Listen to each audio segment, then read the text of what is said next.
Frequent joint pain attacks impairs your movement, compromises your mobility, and eventually reduces your quality of life. My name is Lilian Momina. I'm a clinical nutritionist, and I want to take us through some of the best nutrients that you can incorporate into your daily routine to ensure that you reduce inflammation and eventually reduce joint pain. Nutrient number 1 is collagen. It is the protein that is tasked with elasticity in the body. It is highly concentrated in the joints and the tendons, and it is responsible for elasticity, and this improves movement. As we age or with disease progression or with frequent inflammation, the amount and the quality of the collagen that is produced by the body decline. You would want to take up measures to increase the quantities of collagen that you're taking up. You can always do broth. You can also increase your intake of good quality proteins. Combine either plant and animal proteins to make sure that you get the essential amino acids that are required in the production of collagen. Taking up beans, broth, copper is one of the best nutrients in collagen formation. And if you can always take a collagen supplement. I always advise people to take up collagen that is hydrolyzed. Check on the concentrations so that you don't end up wasting your time, your effort, and wasting your money. So the second nutrient is vitamin C, one of the best anti-inflammatory compounds or nutrients that we have on planet Earth. It is a rich antioxidant, and this reduces the inflammation. Your body cannot produce vitamin C, so you need to make sure that you're making sure that in your dietary planning you plan to take foods that are rich in vitamin C. Vitamin C also increases the renal excretion of uric acid, and this reduces the formation of the monosodium urate crystals in the joints that cause a lot of joint pains,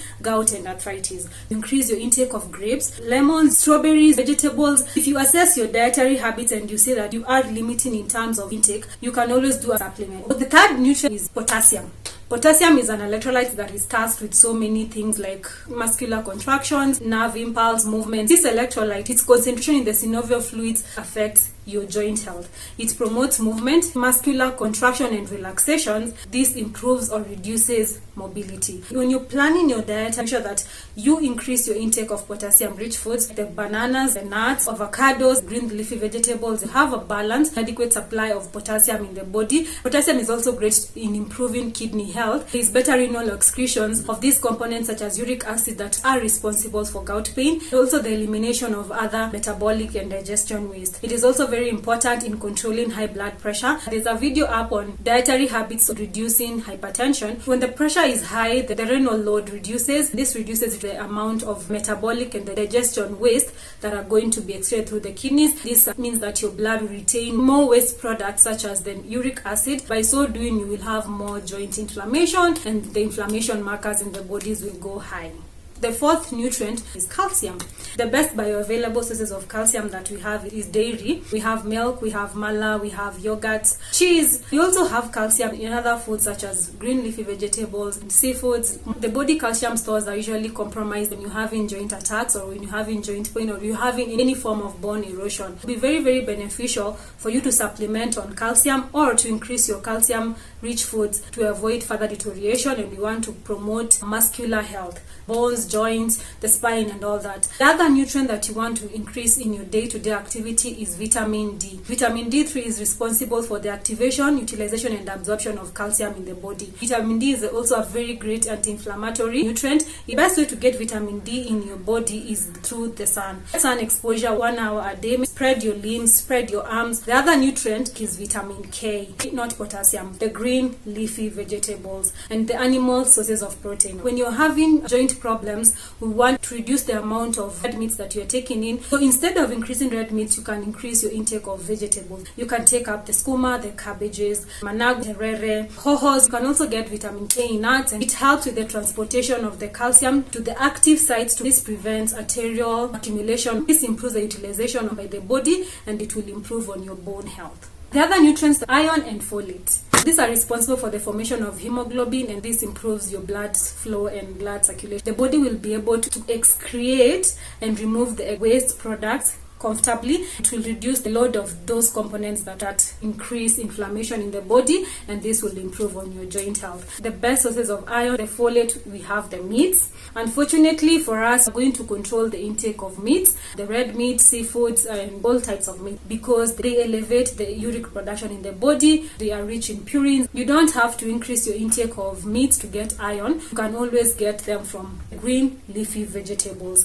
This is why I usually say vegetables are one one of the best foods that you can have. The nutrients that they have, they are bioavailable. The body can utilize them in the cellular level. Enjoy your plate of vegetable and ugali, vegetables and rice, vegetable and umami. The other nutrients, beta carotene or vitamin A.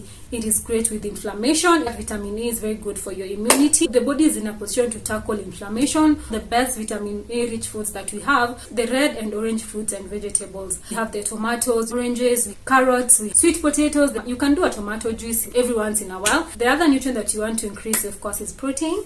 Most people with gout or most people with joint problems usually avoid proteins a lot. They become a bit deficient. They compromise the way the system is working. Protein is an essential macronutrient that the body requires for day-to-day activities. If you avoid taking in protein, you'll have problems with your enzymes, your hormones, your fluid and electrolytes balance. When the fluids and electrolytes balance are compromised, synovial fluid, that fluid in the joint area, the concentration is also be compromised. It brings about those two cracks because it's not working as swiftly as it's supposed to be. You get more pain. If you're worried about your protein consumption, please talk to your dietitian. Please do not do away with proteins. You need them for cell repair, cell renewal, and all that. One of the best diets that you can do when you have frequent joint attacks, that is increased levels of inflammation, you can always go low carb.